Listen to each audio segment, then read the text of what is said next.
Tänas meistrinurgas on meil plaanis ehitada üks väike saunalava. No saunalava ehitamiseks loomulikult tulime materjali järgi puumarketisse ja üllatust, materjalide valik on siin tohutult suur ja valida on erinevate puuliikide ning erinevat sorti lava detailide ja moodulite vahel. Lavalava materjalide puhul on esimene üldine valik see, et kas sa võtad termotöödeldud puidu või sa võtad tavalise puidu ja töötled selle siis ise õlide ja muude sauna sobilike materjalidega. Haab ja lepp on kõige tavalisemad, aga on ka erilisemaid, näiteks termotöödeldud mänd, termotöödeldud haab, termotöödeldud lepp, on eksootilisemaid puiduliike nagu pappel, valikus on magnoolia ja nii edasi. Sauna seina tegemisel on valik veel kirjum kui lava tegemisel. Võid teha tavalise laudisega seina ehk siis klassikaline saun, aga tänapäeval on juba igasuguseid kunstilisi lahendusi väga palju. Nagu näeme erinevatest puiduplokkidest ja detailidest kokku lõigatud paneelid, samamoodi erinevad laepaneelid, erinevad toonid. See maailm on tohutult kirju, jälle maitseasi ja sinu disainimeele proovile panev asi. Meie puiduvalikuks osutus termohaab. Termohaab on minule meeldiva värviga ja ka meeldiva lõhnaga ja sellest olid ka täpselt sobivad laiused ja pikkused kohe puumarketi laos olemas. Meie otsustasime, et teeme lava sügavusega 80 centimeetrit. Teeme ta 3 elemendist selliselt, et kahte poolt oleks võimalik seljatoeks üles tõsta.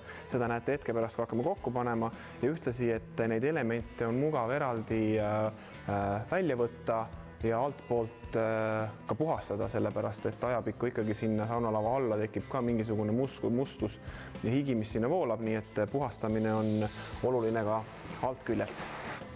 Nende alumiste ristipõõnade otsad ma lasen nurga alla, et hilisem nende käsitlemine oleks selline, et ei oleks ühtegi teravat nurka ja oleks mugav neid pöörata ja väänata ja tõsta. Laseme lihtsalt otsa pealt 45-kraadise väikse tüki maha. Kui me nüüd oleme selle põõna siin endal sobivalt paika sättinud, siis ma arvan, et kõige mugavam on seda tööd teha selliselt, et me paneme pitskruviga selle kogu krempli laua külge kinni ja saame rahulikult kruvimisega tegeleda.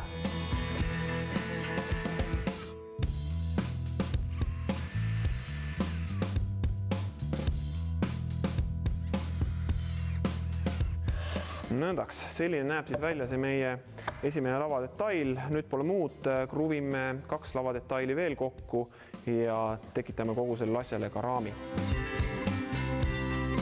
Nii, keskmine element läheb umbes täpselt keskele. Nii, sobib. Otsadetailid lähevad samamoodi. Nii, tundub, et meil nüüd enam-vähem sobisid kõik jupid kokku. Lava võiks põhimõtteliselt seina keerata ja detailid sisse sobitada. Nüüd siis lubatud seljatoe lahendus, mis hakkabki tööle selliselt, et tegelikult see on mõlemas otsas, ehk et siis nii siin pool kui seal pool saab üles tõsta seljatoe vastavalt, kuidas pidi sa tahad laval olla. Ja viimase asjana me põhimõtteliselt kinnitame siia alla sellise toe, mis siis on ülevalt kinnitatud hingega ja alt hakkab toetama seina ja selle otsmise tugipuu peale. Sellega ei ole töö lõppenud. Väga oluline samm nii terve sauna kui saunas olevate lavadetailide ja muude puitdetailide juures on nende viimistlemine.